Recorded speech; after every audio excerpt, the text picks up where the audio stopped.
Bonjour chers lecteurs, je vous retrouve aujourd'hui dans cette nouvelle vidéo et c'est une vidéo que je vous avais promis depuis très longtemps puisque depuis le mois de juillet je vous en parle et je ne vous la fais que début novembre, je sais, ça fait un bout de temps que je vous en parle mais elle arrive aujourd'hui et quelque part il vaut mieux tard que jamais. En effet, dans cette vidéo, je vais vous donner 5 bonnes raisons de lire la saga Gardien des Cités Perdues de Shannon Messenger publiée chez Louben. Avant de vous donner ces bonnes raisons, je vais d'abord vous faire un petit résumé, vous resituer un peu la chose. Donc, Gardien des Cités Perdues est une saga qui compte à présent 4 tomes parus chez Louben, donc 4 tomes édités en français. Normalement, la série compte 7 tomes et le 5e tome va bientôt sortir aux États-Unis. Donc, vous l'aurez compris, la saga n'est pas encore terminée. Mais pour l'instant, les 4 premiers tomes déjà parus ont été chacun des gros coups de cœur. Dans cette histoire, on va suivre Sophie qui est un peu particulière, qui le sait elle-même, elle n'est pas comme les autres. En effet, elle est dotée d'une mémoire photographique, ce qui lui permet de ne pas écouter en cours. Elle comprend tout et, chose qu'elle n'a dite à personne jusqu'à présent, elle sait lire dans les pensées. Vraiment, c'est un don que j'aimerais plutôt bien avoir parce que c'est vachement utile. Et lors de la visite dans un musée d'histoire naturelle avec sa classe, un mystérieux jeune garçon va l'aborder. Et dès cet instant, sa vie ne sera plus comme avant. Il va se passer plein de choses. On va peut-être lui apprendre que sa vie n'est qu'un mensonge. Et elle va découvrir qu'elle appartient peut-être à une espèce qui n'est peut-être pas humaine. En effet, elle rejoint un mystérieux peuple qu'elle avait quitté 12 ans plus tôt.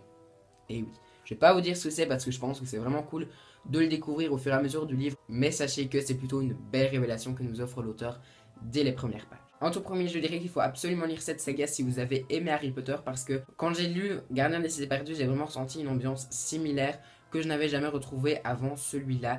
C'est vrai que quand j'ai lu Gardien des Cités Perdues, cette ambiance assez Harry Potter m'a vraiment transporté dans l'histoire.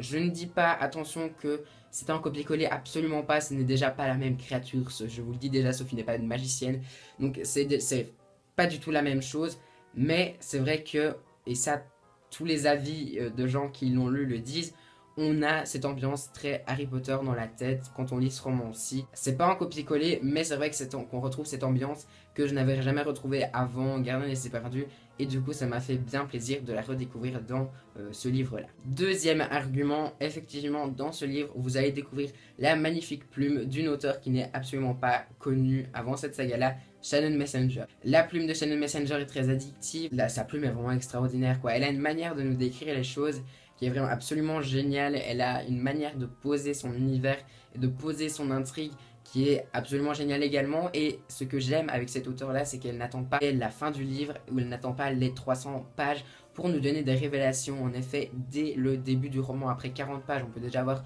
une grosse révélation qui va nous conditionner pour tout le récit. Et ce que j'aime beaucoup aussi avec cette auteure, c'est qu'elle a un talent pour nous berner. On imagine plein de trucs qui ne sont absolument pas vrais, mais qu'on pense être vrais sur le moment. Et puis elle nous donne un élément qui nous fait dire c'est pas possible, ce sera pas ça. Et du coup, j'ai adoré ça. Sa plume est vraiment magnifique. Troisième argument, vous allez rentrer dans un univers vraiment merveilleux.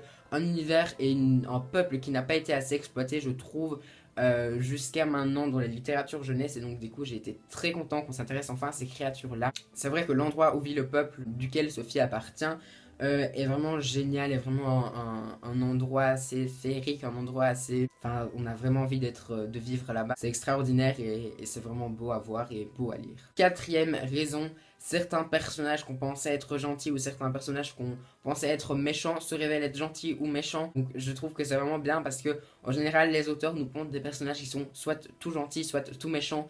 Et là, on voit certainement, on voit au travers de la saga qu'il y a certains personnages qui ont des facettes gentilles mais qui peuvent aussi être méchants. Et donc ça j'ai beaucoup aimé puisque les personnages ne sont pas tout blancs ou tout noirs. Et c'est vraiment un gros point fort à cette histoire. Mais ça ne veut pas dire que les personnages ne sont pas attachants. Je me suis vraiment retrouvé en chacun des personnages puisqu'on en suit quand même pas mal. Et du coup, on peut s'attacher à un peu tous les personnages et prendre un petit bout de personnalité de chacun pour s'identifier vraiment dans la palette incroyable de personnages que nous propose Shannon Messenger, qui sont tous aussi géniaux les uns que les autres. Et cinquième et dernière bonne raison, cette saga est accessible à un large public, puisque moi, elle a su me plaire. Elle a su plaire à des plus petits que moi, mais elle a aussi pu plaire à des plus grands que moi, puisque ma maman qui l'a lu l'a beaucoup aimé également. Donc c'est une saga qui peut plaire à un large public. Et même si c'est une saga qui est a priori jeunesse, je pense que les parents peuvent aussi y trouver leur compte dans cette merveilleuse saga qui mêle, vous allez le voir à la fin et au fur et à mesure de l'avancée de la saga, plusieurs genres. Voilà, c'était mes 5 bonnes raisons de lire et de commencer la saga des Gardiens des Cités Perdues de Channel Messenger chez Lumen. Personnellement pour moi, les 4 tomes de celle-ci ont été un gros coup de cœur et j'attends avec impatience le tome 5. J'espère vous avoir convaincu de vous plonger dans cette saga qui est juste merveilleuse. N'hésitez pas à liker cette vidéo si elle vous a plu, à me dire en commentaire si vous aussi vous l'avez déjà lu ou si je vous ai intrigué et si vous allez l'acheter parce qu'il faut vraiment l'acheter. N'hésitez pas non plus à vous abonner à ma chaîne si vous voulez suivre mes péripéties sur YouTube. Je vous souhaite de très belles lectures et je vous dis à très bientôt.